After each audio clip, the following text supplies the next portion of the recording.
The world is a battlefield of perception, manipulation, and shifting fortune. It moves, it shakes, it betrays, and if you let it, it will destroy you. Niccolò Machiavelli, often misunderstood as merely a cold political strategist, in fact understood the far deeper truth. Those who let the world affect them become slaves to it. To survive in such a world, and more importantly, to rule within it, you must become untouchable. Not untouchable in the sense that you never feel, but untouchable in that nothing penetrates your inner world unless you decide it should. This is not about apathy. This is about control power. You are not denying the world. You are dominating your response to it. And in doing so, you become a master in a world of reactors. In Machiavelli's world, as in ours, people are not moved by truth, but by perception. They do not reward honesty, but strength.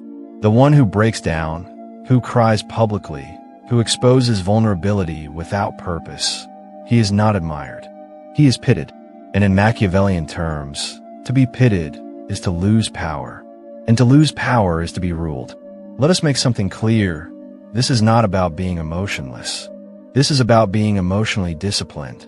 In The Prince, Machiavelli argued that a ruler must know how to appear virtuous, not necessarily be virtuous. He must appear generous, not be generous. Appear moral, not be moral. Why? Because to survive in the real world, power must come before purity. And so the modern mind must adopt a similar stance if he wishes to remain unbroken by the chaos around him. To not let anything affect you is not to live in a cold, dark cave. It is to walk into the fire and remain untouched. It is to be the stillness in the storm. And this, above all things, attracts respect, envy, fear, and desire. You see, when people cannot control you, they begin to admire you. When they cannot make you angry, they begin to respect you. When they cannot emotionally destabilize you, they begin to fear you. And in fear, there is power. Why does Machiavelli stress this kind of control?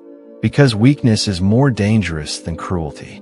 The weak man reacts emotionally, and in reaction, he opens himself to manipulation. He gives his enemies ammunition, his friends doubt, and his lovers disinterest. But the man who cannot be rattled, he becomes a force. He is not a man, he is an entity.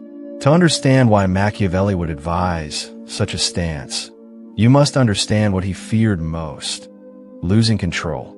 For a prince to be at the mercy of public opinion, of noble betrayal, or of his own desires, is to guarantee ruin. So he must rise above them, not by suppression, but by supremacy. Let's go deeper. What does it truly mean to not let anything affect you? It means you do not seek validation. You are not hungry for attention, praise, or acceptance. You are self-fed.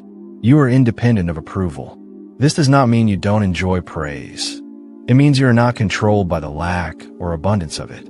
It means you do not break under insult. The man who responds with rage when insulted is predictable.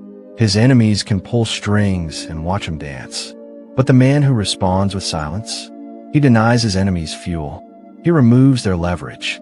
It means you do not depend on a lover's affection to validate your identity. You can love deeply, even obsessively, but you do not collapse when love changes shape. You do not crumble. You adapt. You let go when necessary. You feel but do not beg. It means you do not allow fortune to shape your character. Machiavelli warned of relying on Fortuna, the chaotic feminine force of luck and fate. She is unpredictable, wild, and favors the bold, not the sentimental. The man who leans too heavily on fortune will fall when she turns. So, Machiavelli suggests a man must force his will on fate, must dominate fortune, must mold her. In modern terms, you don't wait for the world to give you something. You take, you push, you strategize, you act. You do not let bad luck define your story. To become unaffected is to become unshakable. Look around. What do you see? Men ruled by the mood of the news. Men broken by rejection. Men destroyed by a single word online. We live in an age where attention spans are short and egos are paper thin. And yet, The man who walks calmly through it all becomes divine. This is the Machiavellian man, not a tyrant, not a sociopath, but a strategist of the self, a philosopher of dominance, a king of his own mind. Ask yourself, why do people try to affect you in the first place? Because to affect you is to control you. To trigger you is to own you. To make you react emotionally is to make you predictable. And in predictability, there is no power. Your girlfriend knows which buttons to push when she wants a reaction. Your boss knows what to say to make you doubt yourself. Your enemies know how to frame a story to make you spiral. And if they know this, they own you. But if you can endure insult without emotional collapse, you rise above them. You do not fall into chaos. You observe. You measure. You wait. And then you strike, not in emotion, but in timing. Machiavelli writes that a ruler must be like a lion and a fox. The lion has strength, the fox is cunning. The unaffected man possesses both. His strength lies in endurance. His cunning lies in detachment. When someone insults you, you smile. When someone rejects you, you grow stronger. When someone betrays you, you do not cry. You replace them with silence. This is not about being cold. It's about being powerful. Now understand, people will hate you for this. They will call you arrogant, detached, unfeeling. They will say you lack empathy, that you're too strong, too self-contained. Let them talk. Weakness loves company. What they call arrogance is confidence without need. What they call detachment is composure without dependence. What they call unfeeling is discipline over chaos. And in this discipline, there is peace. There is silence. There is strategy. You see, the man who is not affected is not weak. He is chosen to carry his own burden without bleeding on others. Chosen to feel deeply, but not publicly. Chosen to lead not by loud speeches, but by silent dominance. Imagine what you could become if you refuse to be affected. The insult rolls off your back like water off steel. The rejection sharpens your edge. The failure fuels your fire. The betrayal teaches you strategy. You begin to see the world not as something that happens to you, but as something you shape. You stop reacting. You start ruling. Women become confused. Why can't they shake you? Why doesn't their coldness break you? Why doesn't their silence control you? Because you are no longer their emotional puppet. You are your own master. Enemies grow cautious. Why don't their threats work? Why doesn't their gossip move you? Why don't you defend yourself? Because you know that truth doesn't need panic, it needs precision. Friends begin to respect you. Your presence calms them.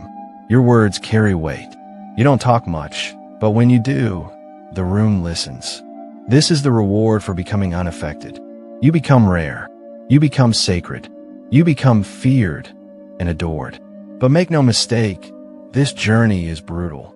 It requires you to kill your inner victim, to stop complaining, to stop waiting for validation, to stop explaining your pain to those who will never understand. It requires silence, solitude, self-control, not once, not sometimes, but always. In the words of Machiavelli, it is better to be feared than loved if you cannot be both. In a world where people love those who serve them and fear those who cannot be moved, choose fear. Choose to be the man who does not flinch. And if you can master this, if you can walk through betrayal, insult, failure, heartbreak, and rejection, and still stand tall, still walk with purpose, still think clearly and act strategically, then you will not just be a man. You will be a ruler. And the world, full of noise, chaos, and weak men looking for comfort, will finally have something to bow to. You. This is the Machiavelli Guide. Don't let anything affect you. Not because you're cold, but because you're the fire.